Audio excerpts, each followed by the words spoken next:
Welcome to another edition of Buck What You Heard. My name is Gene. You can reach me at Buck What You Heard. You follow me, I'll follow you back. And we had a long weekend. I thought it would be great to get somebody that I consider a friend of the show. Always welcome on the show, Brent Allen from Pewtercast. As you can see, the little icon on the back and right behind him there. That's he's that guy. How you doing? I'm doing great, Gene, man. I am so thrilled to be back here with you, to get to talk with you. Just a good friend personally and, professionally here in the podcast world, man. I love getting to be here on Buck What You Heard and just get to hang out with you for a little bit, man. Yeah, man. It's this has been an interesting season, and as I've talked to everybody that's been on, my big thing is there had to be football because it would have been a travesty of justice with all the things that have happened in the NFL world, whether it's quarterbacks, whether running backs, just so much talent that has gone from one team to another team, and it's really been interesting when you look at this season and you look at the rosters this season, they look nothing like the rosters from previous seasons when you look at the level of talent that's out there. Yeah, no, it's one of those things where I think this year especially you're gonna find sort of the ideas of like worst to first, I think really could come into play. I think honestly we've seen the end of the run of the Patriots, and the dynasty of the Patriots, and I'm okay with that.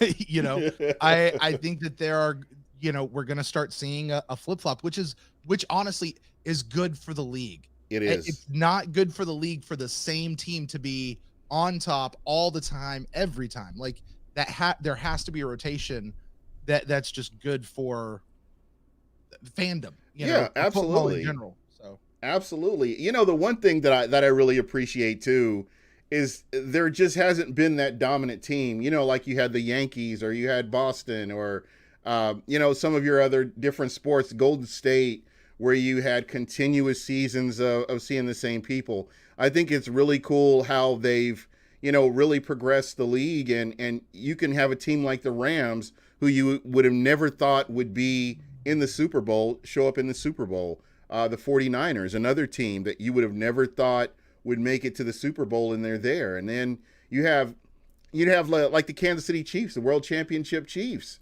I mean, here's another team that, when you look at their track record and how long they've gone, you would have never thought that they would be in the Super Bowl or even having a chance to win it. But just everything that's happened, and great general managers making great moves, putting their teams in a position to succeed.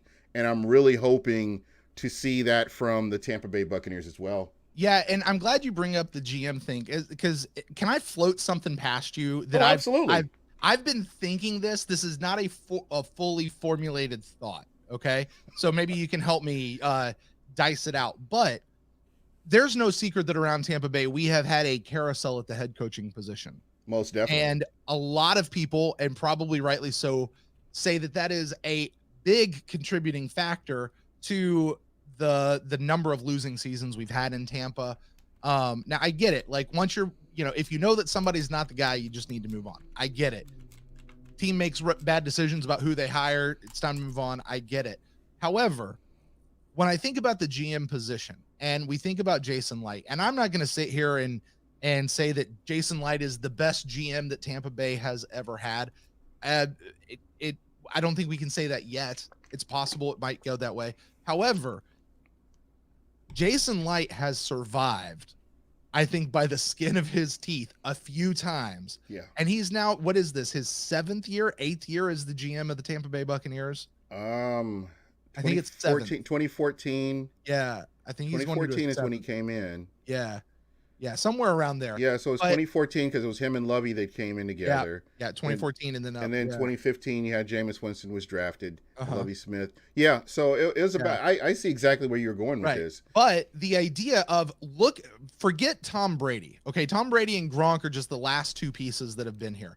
Right. Look at the roster that Jason Light has assembled in Tampa Bay. Look at what you have been saying for the last bunch of years, Gene, what we've been saying on the Pewtercast, what everybody's been saying. When you look on paper at this roster, this is a winning team. And then we go out and we experience the seasons that we've experienced. Yeah. And you're going, what the heck? Yeah. And you look at the reason Tom Brady came to Tampa, a big piece of that is the roster that is here, the players that are here. And I think that goes to show in Tampa, at least, when you give you give somebody some longevity, let them get through. And Jason Light's not spotless. Look at his 2016 draft. I'm not holding him up as a example of no mistakes, but he has been around for a while. He's been able to assemble a cohesive unit of players, and there's a reason that we get so excited in the offseason in Tampa. Right. Hopefully we diagnose the reason why we get disappointed after game 3, but now, we'll see. We'll see when the season comes up, but it's a phenomenal roster that we have. We just got to put it together, right? Yeah. I see where you're going with that. And I'm right there with you. Rich McKay is the greatest general manager the Buccaneers have ever had. And when you compare his body of work to any of the other GMs that have come after him or come before him, I just cannot see anybody with that many potential Hall of Famers, actual Hall of Famers, Super Bowl championship, all within the span of time that Rich McKay was the general manager of the Tampa Bay Buccaneers. So he's and I realize that he's over there with the enemy, but to me, he will always be the greatest GM that the Bucs have ever had until somebody can win a Super Bowl and do something even remotely close to what he's been able to accomplish. And again, here's a guy that went from Sam Weish to Tony Dungy to John Gruden. And then, that's a parallel to kind of what Jason Light having Lovie Smith, Dirk Cutter, and now you have Bruce Arians in here as well. So I didn't even think about the similarity behind the coaching changes of those two GMs, but you're absolutely right. Yeah, and to me, and again, I've been supportive of Jason Light. I've had people on Twitter that have stopped following me because I won't trash Jason Light, but his body of work has yet to be completed, and that's why you don't hear me use the word elite a lot. I don't like that word. I feel like elite should be used after somebody's football career is over and you have a body of work to compare to somebody else, then you can use the word elite. But when you have players that have been in the league for 3 years, 2 years, maybe 4 at most, and they do okay and they're sort of consistent, you want to wait and see what their career ends up being like. Like, you can look at Joe Montana and say, this guy is an elite quarterback. Tom Brady, with his accomplishments, and he's in the back end of his career, is somebody that you can say is an elite quarterback. And this will be a very interesting season for his legacy to see what he can get accomplished. So to me, I try not to use that word, and I try to give people, that whole time that they're, coaching to before, making, final judgment. Like, I can say that Mark Dominic was an idiot, and I've never liked Mark Dominic. I didn't, he was not my choice. He would have not been my choice for general manager. Greg Schiano would have never been my choice for a head coach in a professional sports. Just going to USF games and getting to see Rutgers and what he did and how he coached at that time. I just, he just wasn't a guy that I would have looked at it like, no, I can't see him coaching a professional team. So that's kind of how I've drawn it all up in my head. But you're absolutely right. I mean, what Jason Light has done, I mean, when you look at, and again, people aren't going to like this, Jameis Winston has every notable passing record in Tampa Bay Buccaneers history. So you can call him a bust, you can say he's trash or whatever, but you have to mention his name when you talk about the top quarterbacks in Buccaneer history. You have to. Yep. And you're fooling yourself if you don't. Look, I firmly believe, and I try to make it a policy not to talk about Jameis too much just because of everything surrounding that. But I firmly believe if Tom Brady would not have landed in Tampa, Jameis would have been back under contract and roster in Tampa Bay. Yeah. I do. Yeah. I firmly believe that that's the way it would have gone. Mm-hmm. It's just like I get it. You get a chance to go get Tom Brady. You do it. Tom Brady. You just do it. And I don't think there can be much hard feelings about that. depending on what all really happened. But anyway, you get my point. Like, yeah, like I think Jameis would still be here. And no, I agree. I don't think Jameis was necessarily a bust.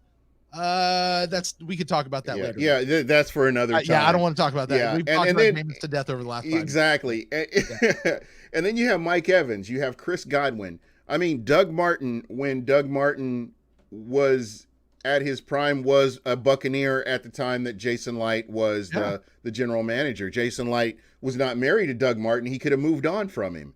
But, he stuck in there. In 2015, he was the second leading rusher in the NFL. I mean, you look at some of the other players, Adam Humphries, who ended up going and getting a max contract. Quan Alexander ended up going and getting a max contract. These are guys that Jason Light was able to work with the coaches at the time and bring these players in, even though they didn't succeed in Tampa, or they didn't stick around in Tampa. They were here and they were playing at a very high level. So when you look at some of the moves he's made in free agency early on, some of the things will make you scratch your head, but how consistent he's been. I would just say the last 2 seasons especially, and I attribute that to Bruce Arians and that amazing coaching staff that they have, kind of riding the ship a little bit. Yeah, I agree. I'm excited to see where they're going to go and how you talk about that ship being righted. I'm excited to see what happens. I don't know. I really have no idea what could possibly happen. Let's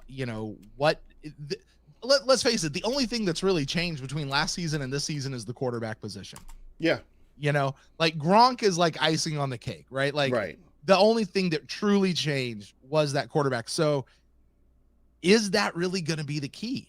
Like, and what kind of quarterback do we have now? Like, Tom Brady's the GOAT. Fine. We can all agree on that, right? People want to argue, okay, fine. But he's at least up there. Yeah. But which one are we getting? Yeah. Like, and the thing about this is all of his accomplishments were in New England. They weren't in Tampa. So we don't know what he's done yet. Yeah. And this is, again, I'm very optimistic only because Tom Brady does a great job taking care of the football. And that to me is huge. Right. I think when you can take care of the football, that gives you the opportunity to run the ball more. And you get to see more of Ronald Jones and some of these other running backs. And Tampa is in a position to where they can do a little bit more.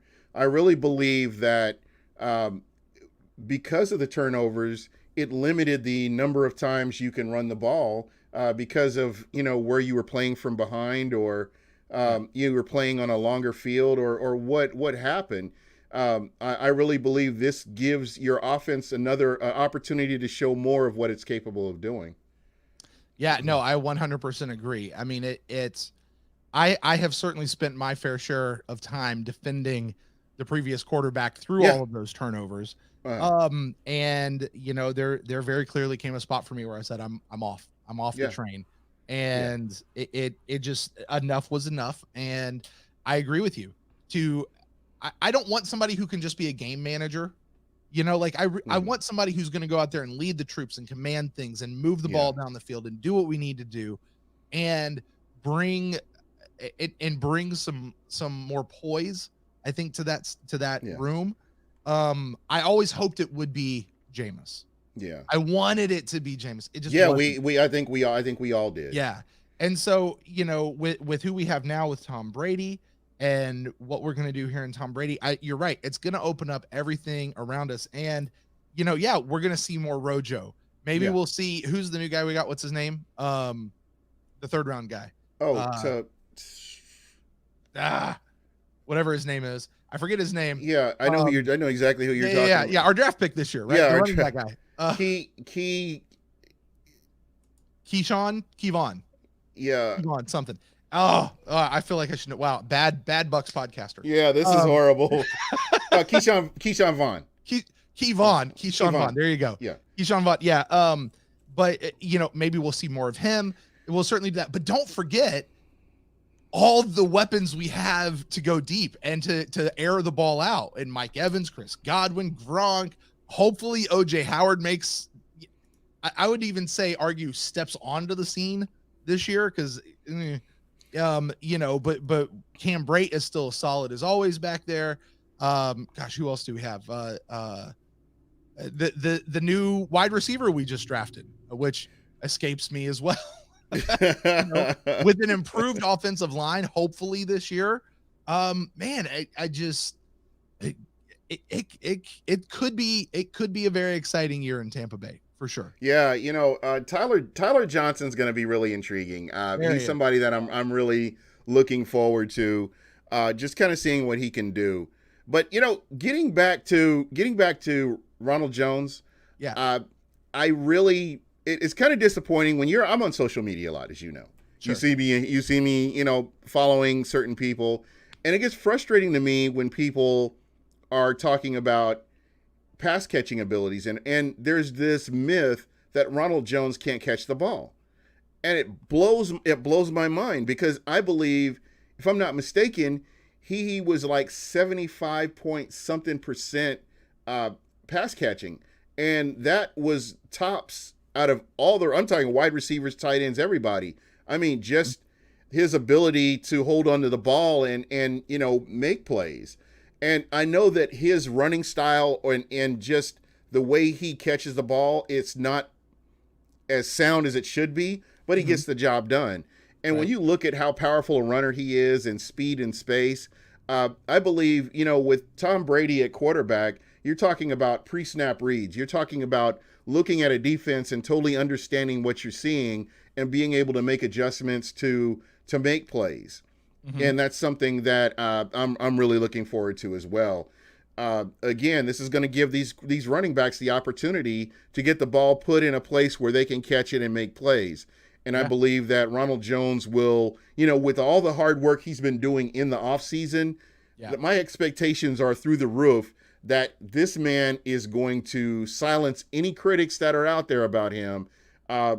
It's just what he's going to be able to do.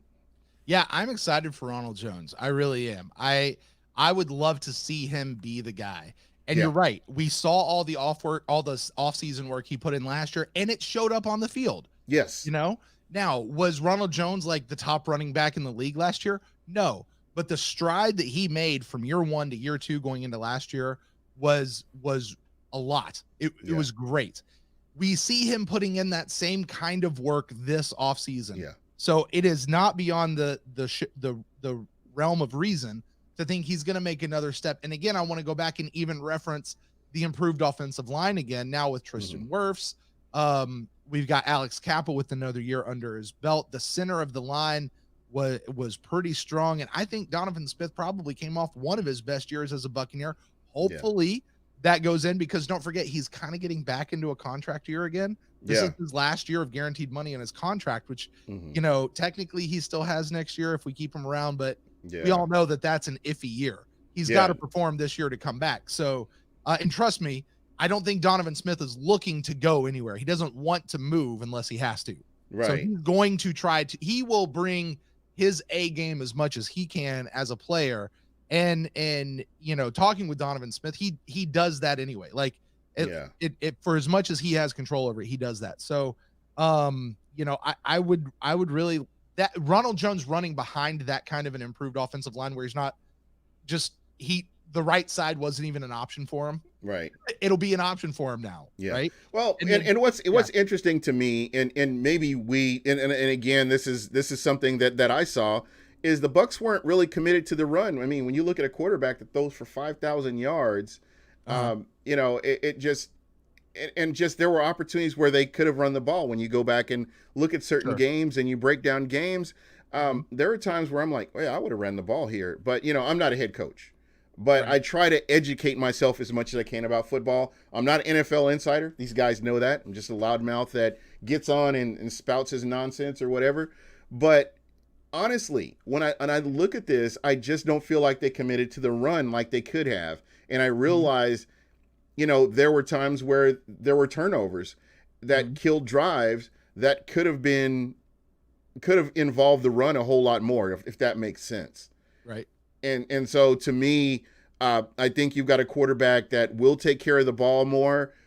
that is able to get the ball out, make really good decisions, and put his players in a position where they can get the most out of it.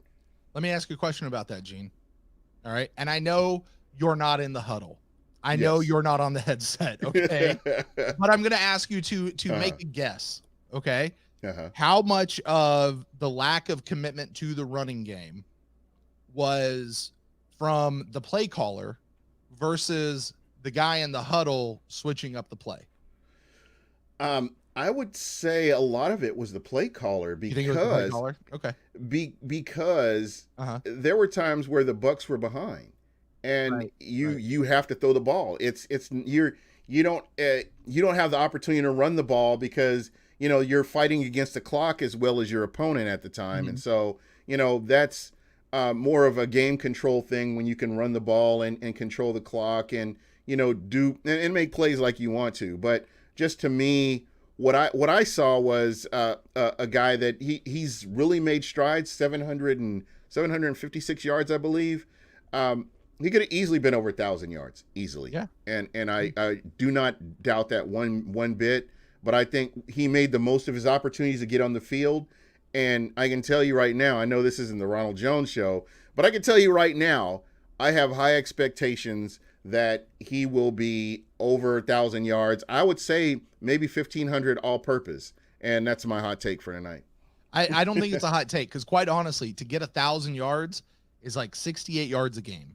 Yes, which isn't a ton. Like it's a lot. 1,000 yards is still that. But when you look at the Bucks, look at the Bucks over the past decade, I mean, if you take away LeGarrette Blount and you take away Doug Martin, it hasn't come as often as it should have. You're 100% right. 100% right. So yeah, I don't think it should be that big of a problem for Ronald Jones to crack 1,000, and I hope he does. I really do. I really do. Yeah, and more or less, I like him. I've always liked his attitude, and just when I saw how much he bulked up last offseason and how he came in and he ran like we thought he was going to run his rookie year, I was like, I'm all in. I'm behind this guy. I love the players that can go out there and make the most of their opportunities. Like Peyton Barber. I know a lot of people just trash Peyton Barber, but when you consider he was an undrafted free agent, he got an opportunity to be a starter, and he took it. He took that opportunity. I mean, you could go back and look at Mike Glennon. Mike Glennon had the opportunity to be the starter when it was undecided. It was McCown, Glennon, and I can't think of the other quarterback. But at the end of the day, none of them stepped up to put themselves in a position to be that leader. So whenever I see players that can come out there and do what they do, it's so exciting to see that. Levante David, great example. Here's a guy that came in and did what he had to do, and he's never looked back since then. Right. Exactly. Yeah, and I completely just lost my train of thought, Gene. Live streaming right here. Yeah, Woo! Exactly. This is one of the adventures of live stream. When we talked about technical difficulties a little bit, but you have that thought in your head, and it's just like it just leaves. It just goes. Goes somewhere else. Gone out of. You were talking. Okay, I'm not even going to try to run it back. Go ahead, Gene. So we've talked a lot about the offense. I want to talk a little bit about the defensive side of the ball. Yeah. What are your expectations? Because as a fan, as somebody that follows a team and does what you do, we've looked at what the Tampa Bay Buccaneers did on the back end of the season, and we've seen this from them before in 2016. I think we saw it a little bit in 2018, and then we saw it again this year, where the defense just came on the back end of the season, and they played good. And what you're going to need from Tampa this year is you're going to need the Bucs to start out like they finished up last year. I know they lost to the Atlanta Falcons, which still just grosses me out. It just, I have a huge problem with that. But the way they played, and everybody bought into the system, and Todd Bowles didn't get enough credit last year for what he was able to do. When you look at the dumpster fire that this defense was in the beginning of the season to where they are now, I really have high expectations of what they're going to be able to do this year. Yeah, I wanna start with the negative and then move into the positive. Okay. Yeah. When you talk about expectations, this isn't an expectation. This is more trepidation. Let's put it that Okay. way. All right. Here And we go. you brought up the 2016 year, the 5-game win streak, Yes. right? That we went into, and it earned Mike Smith a head coaching type contract by all rumors, right? And Mike Right. Smith comes back. He's the greatest non-player signing of the offseason is Mike Smith. Like, this is going to be great. And the Buccaneers came out in 2017, and the defense just didn't it? And Yes. I'm It sitting was. here It was. going, They underachieved. I don't think I could have underachieved that much, and I'm a huge underachiever. So I'm yeah, being honest here. Gene, well, you sell yourself short, my friend, but I get your point.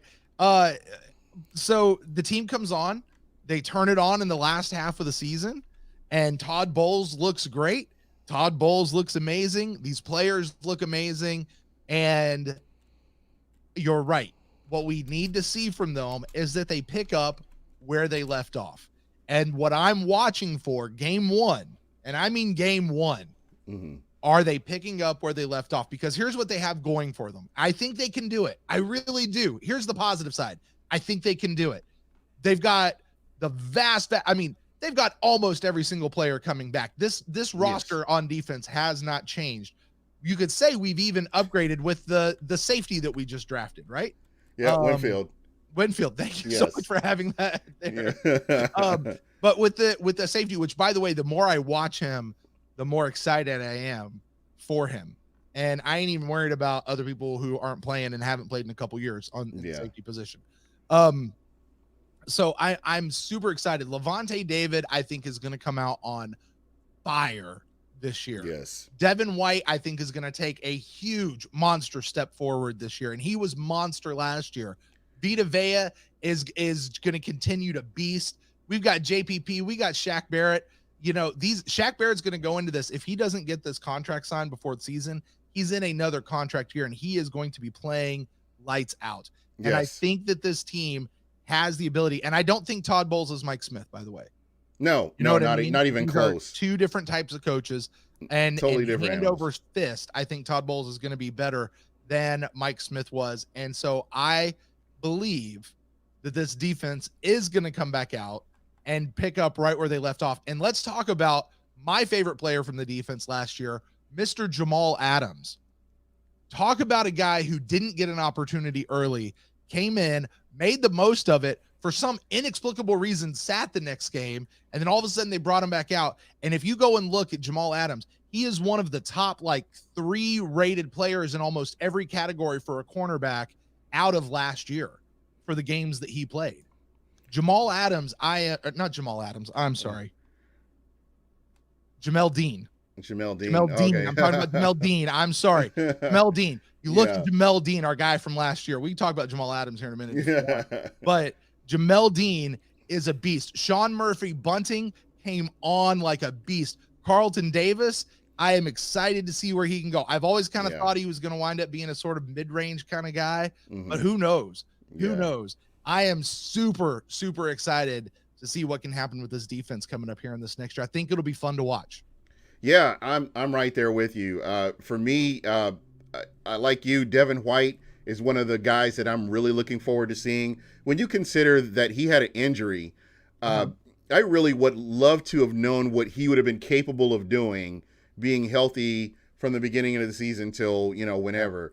But the way he caught up with the speed of the NFL was incredible, and just the plays that he made, he made you forget about Quan Alexander going to the San Francisco 49ers. Totally forgot about it.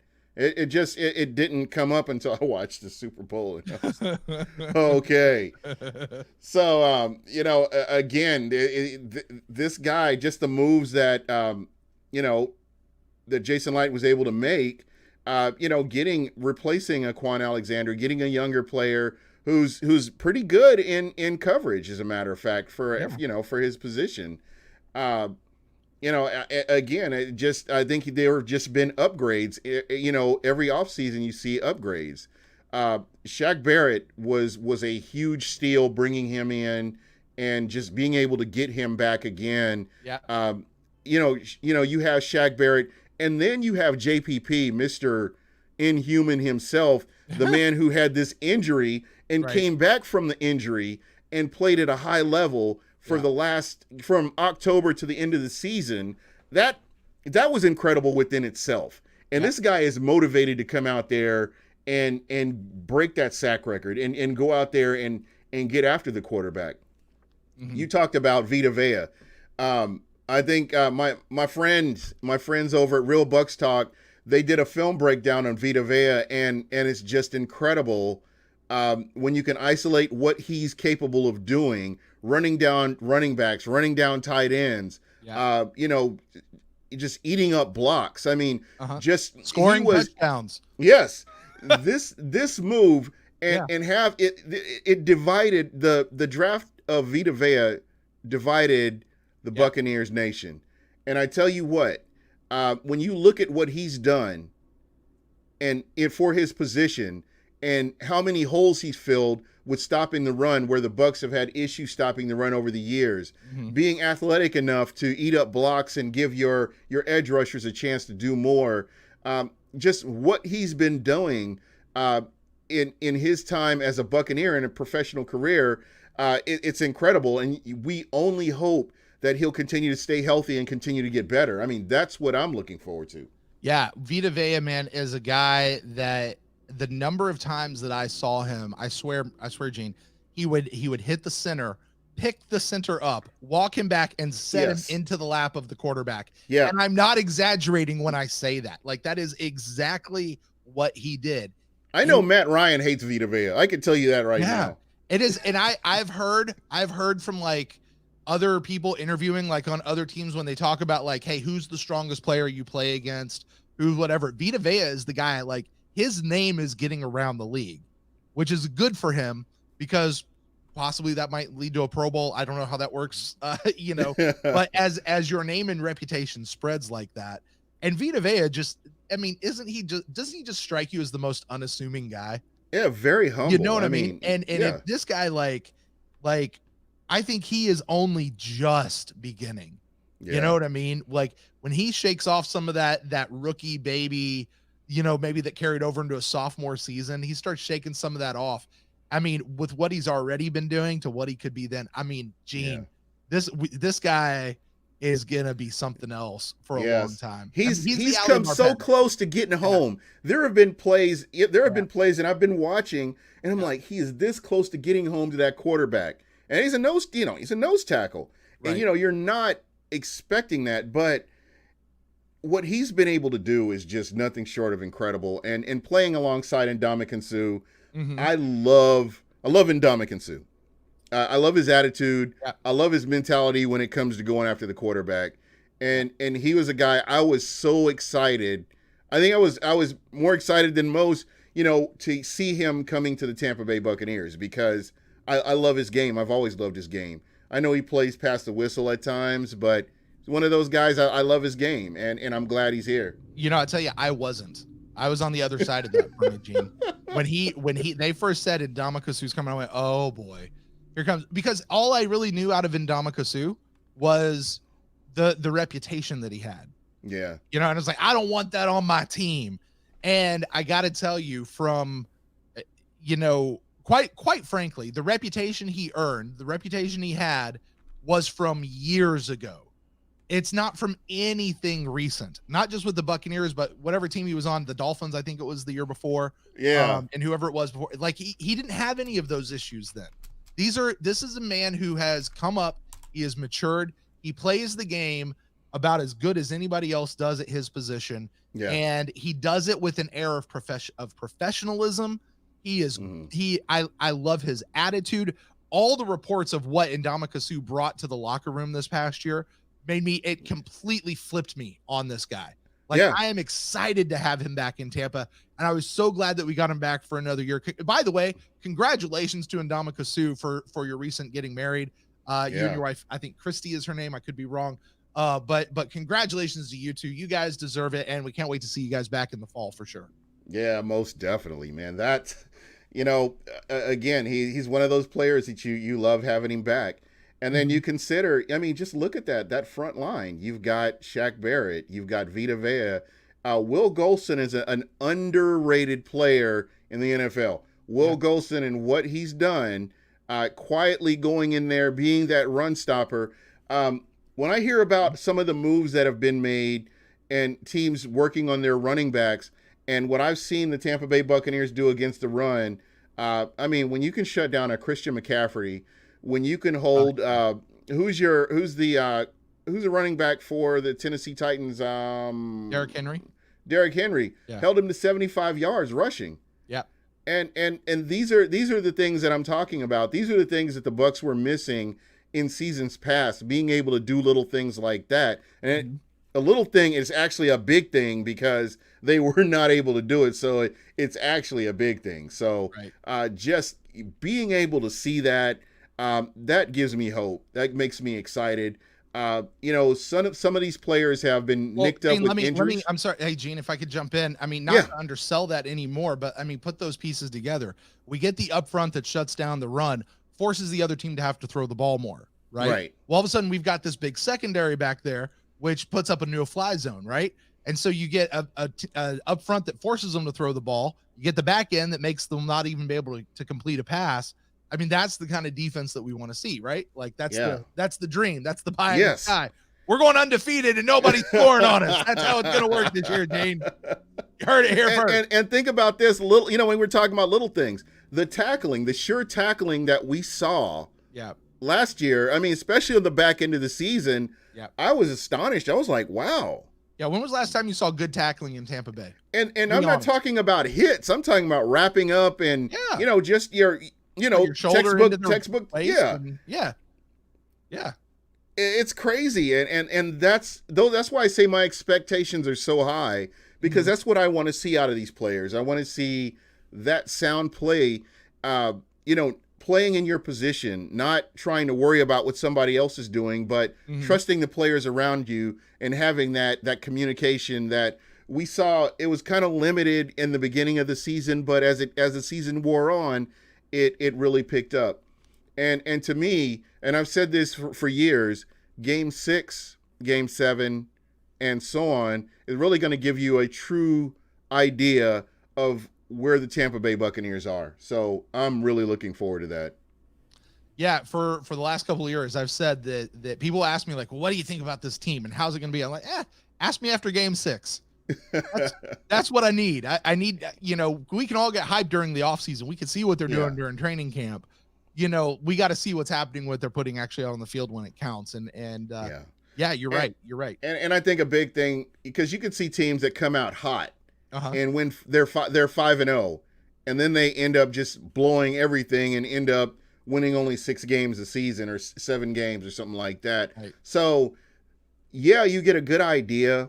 And you may face teams that are at a low point, or they're slow getting out of the gates. But once a team really gets going, that's when wow, man, this is really what this team is about. And you get a consistent look over 6 games, just where this team is. And, is that defensive line gelling? Is the offensive line gelling? Are the quarterback and wide receiver on the same page? The quarterback and tight end on the same page? Right. This injury occurred. Who stepped up to fill that hole or something like, so you get a good idea of what you have by that point. And I think the Bucs are very fortunate, especially with the coaching staff they have, to be in a position where they can actually do some good things, and I really am happy, especially with Bruce Arians. You've been there. You've seen the preseason. You've seen camp. And how big, describe what you saw with the coaching staff, because there's so many of them. I'll be honest. I didn't feel an overwhelming number of coaches when I was in Tampa at training camp last year. Now, to be fair, I only went to a couple of days. I didn't get to go to nearly as many as I wanted to. But I really didn't, you heard about this. We're going to have 2 practices happening at the same time. You saw that. That was kind of neat to see. And you very clearly got okay, those are the guys making the roster. That's 30 guys over there fighting for 10 spots. Like you Right. clearly could tell who was who, and you Mhm. knew who was in coach's good graces and who wasn't by which group they were with, right? Yep. But I mean, and Bruce was not an easy guy to pinpoint in the crowd, and like unless he was, if he's especially if he was outside of his golf cart, like, um, but it was interesting watching these guys go through, and I mean, I can't say that I felt like they worked any more professionally than they did under Dirk Cutter and what I saw there. Uh-huh. But there certainly was a different air. There was a different energy about what was happening, and who knows what's going to happen with training camp this year, if it's going to be open at all, or if they're going to how that's going to work. We don't know. Apparently, coaches and people are supposed to return to facilities this week, I think. Yeah, I believe so. So I think the NFL is going to do everything they can to Yeah. put this on fast forward and go. But you have to protect those people. I mean, they're human beings at the end of the day. Yeah. And, we are just in some really weird times right Mhm. now. And, despite what side of this you're on, open everything up or slowly open everything up, but at the end of the day, we all want people to be healthy. Right. And I think that's something that should be put to the forefront of any of this. And, it would be sad if fans aren't able to see that. But at the end of the day, it's all about health concerns. So, Mhm. we just kind of have to, be safe about things. And I hope that we're able to see this. I hope that you're able to go. I really enjoy your coverage of camp. I think that, you've done a lot for podcasters. It's funny to me. I look at some of the other shows that the professional shows, NFL Network, ESPN, CBS, everybody's doing podcasts, Right. and their stuff looks like trash because guys like you have put a little bit more emphasis on it, and you have the software, and you're doing your thing, and you've been doing it for a while, and it looks so much more fluent watching your show as opposed to looking on NFL Network or something like that. And I'm like, I'm sitting here looking at these guys. I'm like, what are you doing? Gene, it's and I would throw you into that same bucket as well, my friend. That I watch some of these people and I go, you are professionals. You have I mean, maybe Pete Schrager is not a technical professional, but he has a staff. He works for a network that is a technical network at its heart. How do you not send a producer to his house, take proper precautions, and set him up? If I can do it, they can do it. If I have the budget for it, they have the budget for it. Exactly. And they can do it better than me. Why is it the streams that you do, that we do at the Pewtercast, that our friends at Real Bucks Talk, Loose Cannons, and all these guys are producing better quality content shows than professionals on TV? And it's so funny. And again, we could go back a couple of years ago and podcasters were considered fringe media. Yeah. But here we are. And everybody wants to get one. Yep. Because of COVID-19 now, everybody's on the same playing field. Yeah. Everybody is. I mean, so again, how unprofessional are we really? I know I am. I drink beer on my show. So, but if I didn't, I mean, like your show and how you produce your show is very professional. I mean, it just is. Mine, I just have a more of a relaxed, laid back kind of, just I want people to feel at home and feel. Yeah, but that's your flavor, though. You know what I'm saying? Yeah, exactly. Yeah. I mean, there's cursing. If there's profanity in the chat, I don't care. I'm not going to restrict it. I'm just going to let it go through. Right. So it's just just where we do things differently. But again, we're all now on the same. We're all in the same plane right now. Oh yeah, yeah. Yeah, you're right, and it's this is the one thing that I can promise to the listeners out there. The one thing I know you're going to promise to the listeners is we're going to keep doing how we do, and we're going to keep putting out the same great content that we've been putting out, and we'll let the listeners out there decide who has the best content. Yeah, and I don't mean in the competition. I mean, to me, it's not competition for me. It's absolutely, that's why I can cross brand with a lot of people. Right. There are some that feel like, oh, I'm up here and I can't really do this with you. And I understand that. That's, the direction you want to take your show. And I'm not going to knock anybody for, whatever they do. But I know for me, I want to be as open as possible because, as they know, as the listeners know, I started doing this because I got hung up on a radio show. I made a comment. The radio host didn't like my comment. And, he hung up on me. So I'm like, you know what? I really want my voice heard. And, it was just an opportunity and everything worked out the way it did. And I've just been doing it since then. Gene, how many seasons you been doing this, bro? 2012. I'd say I go back to 2012. Good night. Has it really been that long? Yeah. Yep. Wow. I started out on this application called Spreecast, and they're like long gone. And I did it for years on Spreecast, and that was so much fun. It was pretty much all encapsulated, and it was real easy to do. And then when they went under, I kind of switched over to YouTube, and I've worked with a lot of different people, and that's what's really been fun about this, because there are people that I've actually worked with early on that are on to bigger and better things. But it's always fun to have that experience throughout the seasons, and every year is going to be our year for me. And it just, right? You have to be a long-suffering fan to deal with that. Yeah, you ain't joking. I'm sitting here going, okay, so we started in 2016, 2015, 2016. It was Jameis's second year, whatever year that was. Okay. 2016, I think it was. Yeah. Yeah, it was Dirk Cutter. Dirk Cutter had just gotten hired. That's right. Yeah. So you're about 4 years older than I, and man, I got to tell you, the last couple of years have not been easy by the time you get to the end of the season. The first couple of games are always great. They're always fun. Even if you lose a couple, like you're fine. But you get on to like week 8, 9, 10, it gets 12, to be a grind. And you're like, oh. But but fandom never dies. And that's where we are. And that's where you talk about like it's not a competition. I've never considered this a competition among fans. People want to go out there and do their own podcast. The more the merrier.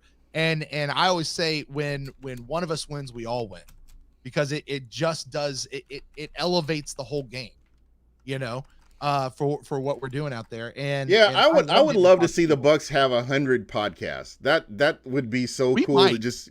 We might. You and I have counted. We've gotten up to like 50 something. I think we've got up to like 56. Yeah, I think. Yeah. And I know there are more podcasts out there, but I would love to just be able to say that. And again, no other team has again, not to point fingers. This is my show. I can say whatever I want to, and I'm going to. This is kind of an indictment against the local media in Tampa, in the Tampa area, only because the fans aren't getting their voices heard, and the things that fans want to listen to. Fans want to talk about Bucks. Right. Fans can talk about Bucks in January. I mean, from January to December, well, all year, 360. Yep. They could do it if they, if you set up, certain people to come in and talk. There have been engineers that have been on radio stations that I felt like should have had their own show or done their own thing and had never gotten the opportunity. And I just feel bad for the fans at what content they have to listen to. I think you kind of have to resort to podcasts, because the national media isn't 100% covering, and they're only going by, what they think they know. But people like yourself, who's, connected with certain people, and, there are podcasts out there where they really dive in deep to, try to understand things. So, again, I would rather listen to a podcast locally, whether it's, whether a team that we may be facing or, somebody in the division, because you get a better idea. Hey, this is what's going on with this team. And, you have an idea of what's happening. I in no way, shape, or form want to decry our friends in the media room. They all have jobs. They do things. Oh, absolutely. And again, I was going to say, Brent and I got full media credentials for the AAF when that came around, for like that brief little blip on the radar. Yes. And it was the first time I'd ever gotten a chance to actually be in a press box during a football game. And Gene, I got to tell you, being in the press box, you are so disconnected from the experience in the stadium. You're watching the same game. You're hearing the same stuff. You're getting some information that maybe not everybody else has. But yeah, you can't cheer it, and it truly is. It's like you're sitting in a library. Like, it's a working atmosphere. So You're I at work. get it, but there, I mean, you don't get the cheers, you don't get the roars, you don't hear what the in stadium announcer guy is saying. It's very just about what's happening on the field versus where something like you or I can come in. And I've always said, if we get full-time press credentials with the Tampa Bay Buccaneers, I don't want to go to the press box. They don't have to save a seat for me there because I won't be there. I still want to be in the stands with my fellow fans. I know they say they can't be fans, but damn it, I think that's bullshit. I'm a fan and I will always be a fan. And I can conduct myself professionally when I need to be professional, but I want to be connected to what's happening. Brent, I really want to know who came up with this rule, because it's the stupidest rule I've ever heard. It is. I really believe that, if you're covering your team, there's nothing wrong with, cheering for your team. Hey, the Bucks did this or they did this.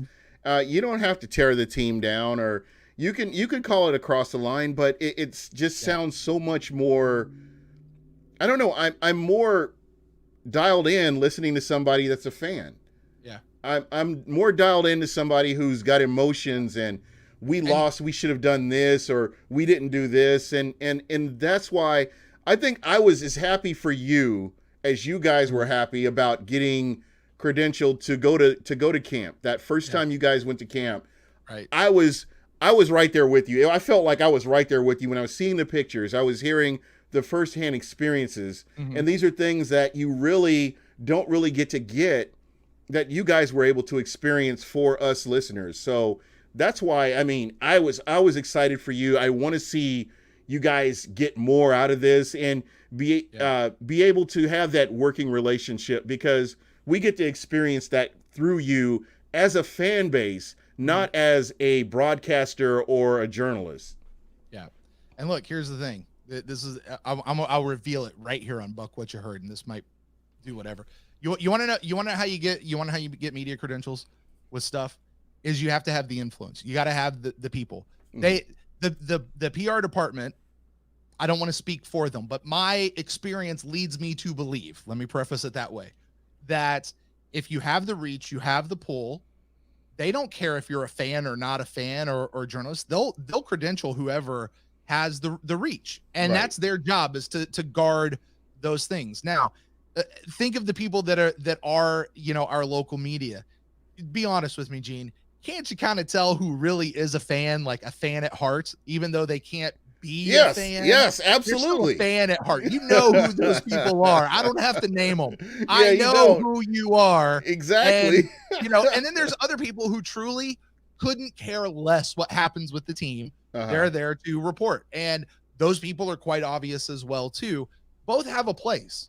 I think both have a place. I just don't see the sense in hiding it and disconnecting one from the other, I think it's another genre. It's another genre of journalism, I think, to be honest. It is. Because here's the thing. You and I can report honestly on the team with I don't want to say with no bias, because we're definitely biased, but we're not going to sugarcoat everything. In fact, you know what you and I are going to do is we're going to hammer the team harder than I even think the journalist will. Because we have expectations. Because we're invested in this team. Exactly.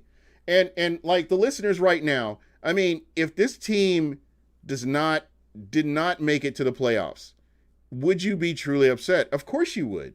I would be upset. I'm calling it out. Yeah. My expectations, based on what Jason Light has built to where we are now, we need to start seeing. As a fan base needs to start reaping the benefits of all the moves that have been made up to this point.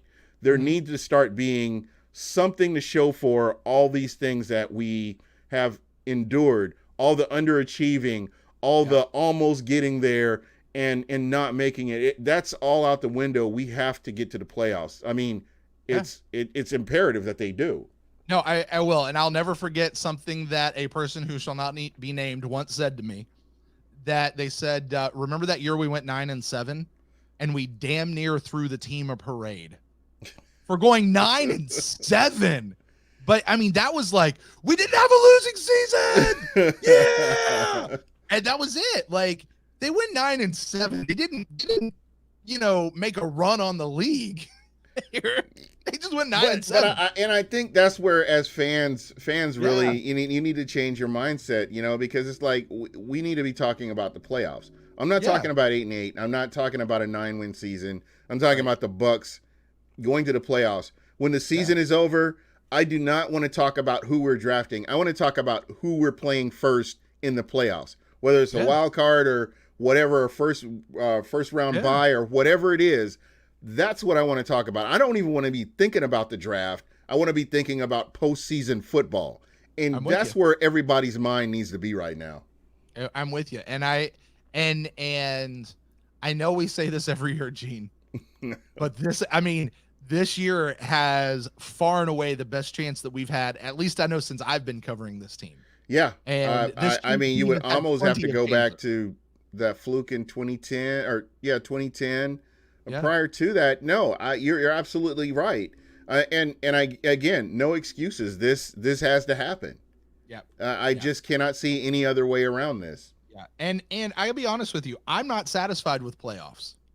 I want to go deep in the playoffs. Okay. Yeah. If they don't make it to the Super Bowl, will I be disappointed? Yeah, I will. Absolutely, I will. If they go to the Super Bowl and don't win, will I be pissed off and disappointed? Yeah, I will. I'm not going to, well, at least we got to the Super Bowl. No, screw that. I want to win the damn thing. Right. But, I also don't want to get knocked out in the wild card. I want to be like, yeah, we made it to the playoffs. Okay, we're done now. Like, I want to go deep into the playoffs. If it's not all the way through, which is definitely absolutely what I want to see happen. But you're right, Gene. It starts with making it to the big dance. Right? Yeah, absolutely. And that's where we've got to go. And then you got to go from there. Yeah. And I think that, again, as the season progresses, I think that we could potentially see that. Again, Tom Brady plays like I think Tom Brady can play. You've got a lot of weapons here on this team.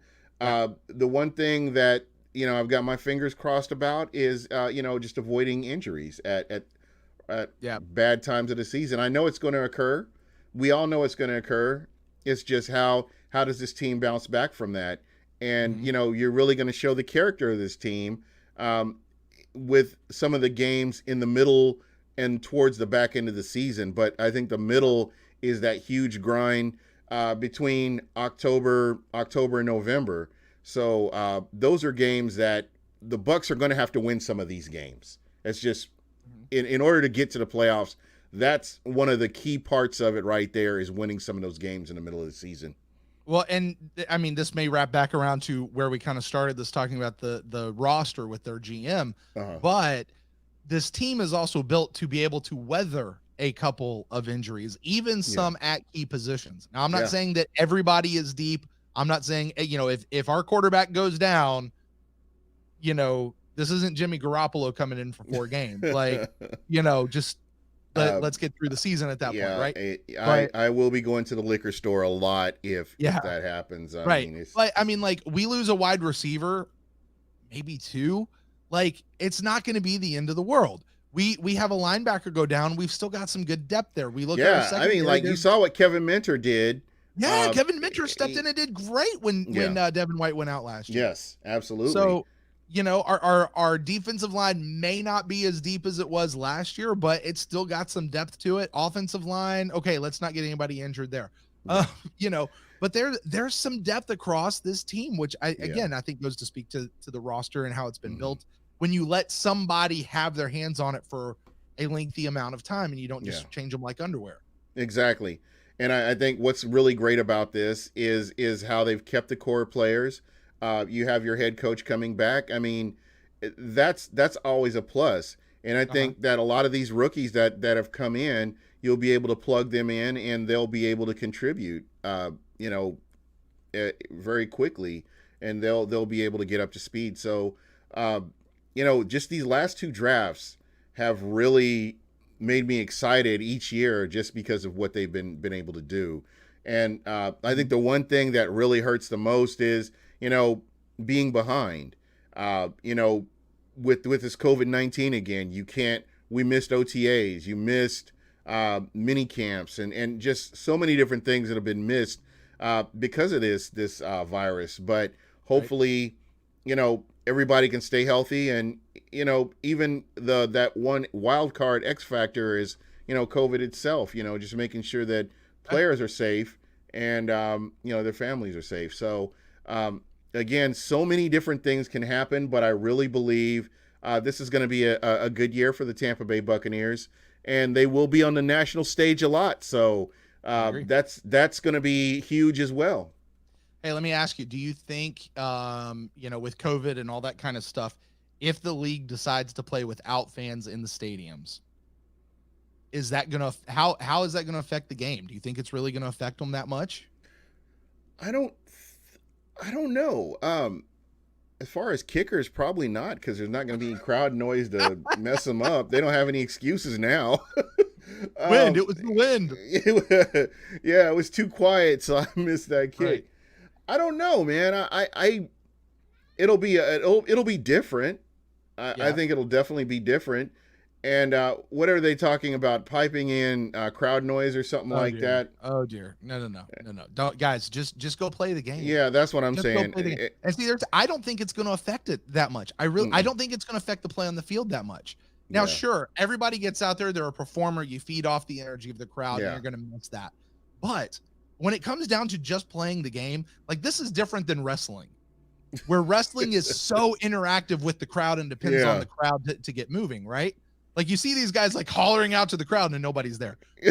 Like, no. Wait a minute. But these guys, I mean, listen, these guys have all been playing ball since they were kids.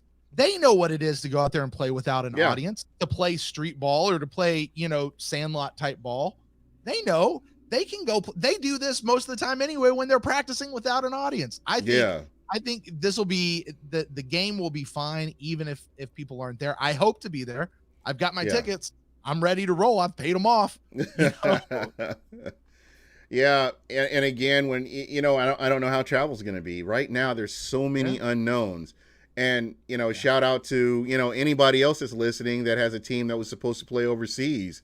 Those games will now be in the United States. I mean, whether it was Mexico and the Cardinals or the games in London, I think, that's going to be great for season ticket holders. For your respective areas. So that's definitely something to look forward to as well. So for you, what's the biggest thing right now that you're looking forward to, with the season approaching? What is the one thing that's really sticking out to you that you're really planning for? It's hard because the thing I'm really looking at is the question marks of what we've kind of already addressed. I want to see how this defense is going to come back out. Are they going to pick back up? And I think that's going to be our number one indicator of how the season is going to go. Absolutely. If they come back out and pick back up right where they left off, they'll be fine. And by the way, I need to see that not in the first game. I need to see it in the second, the third, and the fourth. And here's why. Because you remember that 2017, that 5-game win streak? They come back out the next year. They damn near shut out the Chicago Bears in the first game. Right. And then the wheels fell off. So I need it to go past that first game, okay?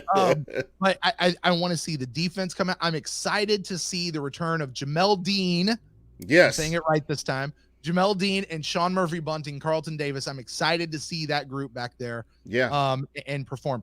I'm excited to see what happens with Tom Brady. I have huge question marks about what we're getting with him, but I have high hopes. The one thing I'm right there with you. The one thing that I've had to consider is comparing the level of talent that was surrounding Tom Brady last year versus the level of talent, proven talent, that he's surrounded with here in Tampa. Yeah. And to me, he set himself up to be put in a good position. But as we've seen, it just takes a hamstring injury to, change your fortunes. I will say that it is possible to win games with the limited staff. I think Scotty Miller, here's a guy that I expect to see more out of him this year. He just has to step up and do more. Speed is important. You can't coach speed, but it's good to have a good quality wide receiver. I think that it's going to be good competition between Tyler Johnson and Scotty Miller.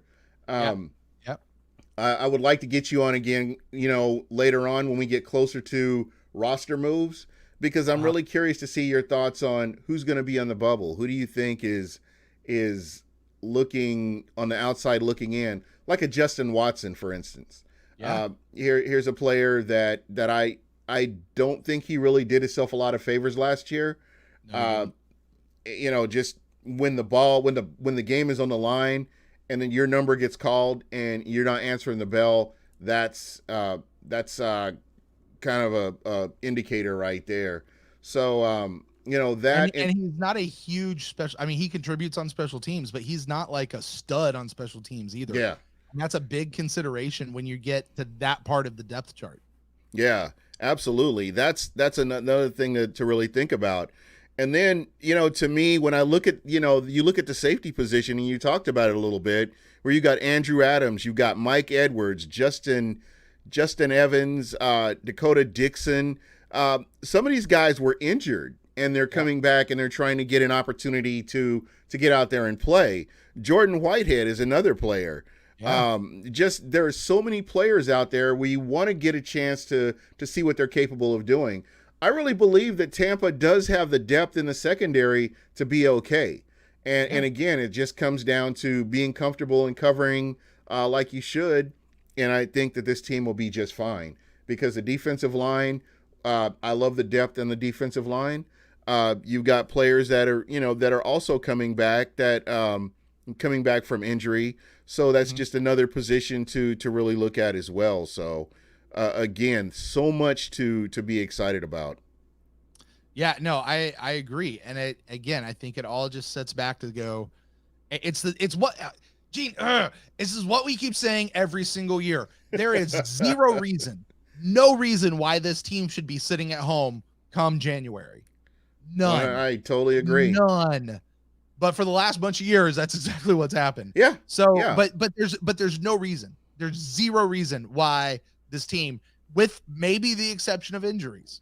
Yeah. You get one too many key injuries, and okay, that's gonna mess you up pretty badly. You can't plan for that too well. Depth only goes so far on a roster. You've got a salary cap for a reason.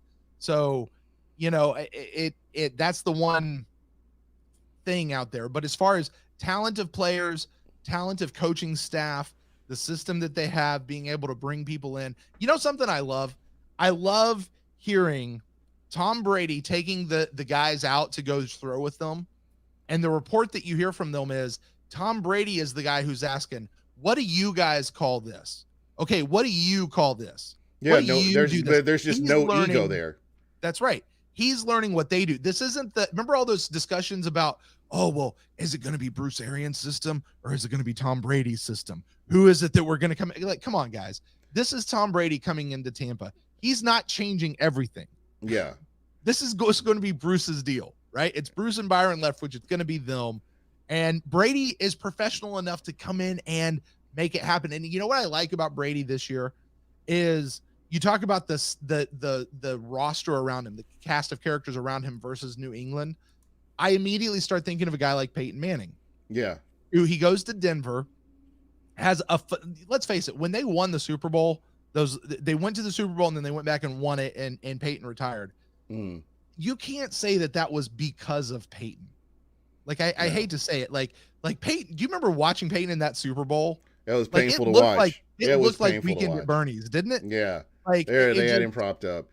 Right. But again, he did. I mean, he contributed enough to where they won that game, and he did what they needed to do as a quarterback, right? And I think you can only name a handful of quarterbacks that could have come in and played within himself and not put his team at a disadvantage, because they had a freaking monster defense that year. So again, that's the strength of the team. Don't come in and play bigger than what, try to be bigger than what you really are, and really put this team in a bad situation. I think that's what I think Tom Brady will come in and do the same thing here. Right. And I think Tom Brady is healthier and quicker and stronger now at this point in his career than Peyton Manning was when he was at a similar point in his career. Yeah, I mean, when you consider the neck, what he had, like a neck surgery or something like that. He was in bad shape. Yeah. And they talk about him like taking off his pads and like it looks painful, and And it was just something. And I don't mean to decry Peyton Manning at all. No, The man's of course a not. champion. And Yeah. if you're going to debate the greatest quarterback of all time, it's going to be between, mostly in my generation anyway, Tom Brady and Peyton Manning. Yeah. So I'm not decrying that at all. I'm just Yeah. saying when you compare these two guys who are at similar points in their career right now, moving into a new team, Tom Brady is stronger, quicker, and healthier, and more raring to go physically, it appears, than Peyton was. We both know they have the smarts to be able to lead the team. They can protect the ball. Man, I'm excited to see what's going to happen this year. Yeah, me too. I mean, and you consider it. I talked about, I kind of alluded to it at the beginning of the show. When you look at the pre-snap reads, when you look at his ability to get the ball out quickly and not put the offense in danger of turning the ball over, those are huge factors right there. And we could definitely say that this puts your team at a better advantage. And when you have a defense that can stop the run, and as long as the defense plays, as long as the defense comes out there and plays together, I think you have 4 quarters of football. I think you're looking at a team that can win games and put themselves in a position to go to the playoffs. Yeah, I wholeheartedly agree. Right. I've been saying, and Ren hates it when I do it, but we go into the ship. We go into the ship. We go into the ship. And in our own stadium this year. Yes. How beautiful is that? Yeah. That just, and I hope I get, first dibs at tickets. We'll see how that all works out, man. I'll be living my life through you. There you go. All right. Well, I can't believe it's been an hour. Hour and 11 minutes. Wow. Oh, man. It just, time goes by. I really, like I said, I always enjoy talking football with you. Yeah. There's no structure here. You're at home, just kick your feet up and enjoy yourself. That's pretty much how it is for me. And I know that the chat, everybody in the chat, thank you guys so much. This was just a lot of fun, and I appreciate you coming on. And that's pretty much it for me. I just, it's good to have you on as usual. You bring it, and you bring great insight, and really looking forward to seeing what happens if we do have camp and you're able to go. I will definitely be relaying a lot of that to the listeners, what's going on with you. And it's definitely something to look forward to. So that's pretty much it for me. And did you have any final thoughts before we go out of here? We go into the ship. We go into the ship. No, Gene, man, thank you so much for inviting me back on the show, man. It is always a pleasure to get to talk to you and just hang out with you, man. I did getting to do this with you out here, man. It's so awesome. Yeah, again, it's always fun, man, and we always find something to talk about, and we can look at the game from a different perspective, and that's what I've always appreciated about you, is just how you view things. And to me, there's no wrong way to be a fan. I always say that to people. Right. You have your negative fans, you have positive fans, you have skeptical and pessimistic. There's just, you can run the line. There's no wrong way to be a fan, and one that can't admit to being a fan. That too. And the thing is, until the Buccaneers start giving fans wins and playoff berths, this was going to continue. This is what's going to continue to happen until we can, get to where this team is consistently competitive. This will be kind of what you'll get. But I really believe that, we're pointing in as a fan base, we're pointing in the right direction, and it's going to be a lot of fun. This is going to be a great season. And I really hope that I can have you on again to definitely talk about this. Anytime, Gene. Would always love to come back, man. All right, guys. Well, that's pretty much it for me. My final thoughts are, we're a fan base. Let's unite when we get to the season. Everybody put their past differences aside, and we are cheering for the same team. It's not a player, it's not players, but it's a team. So everybody, we got to come together and show some solidarity and really root for this team. And we get some wins, and we'll be talking about the playoffs instead of talking about who we're going to draft. And that's that's what I would consider a successful regular season. I agree.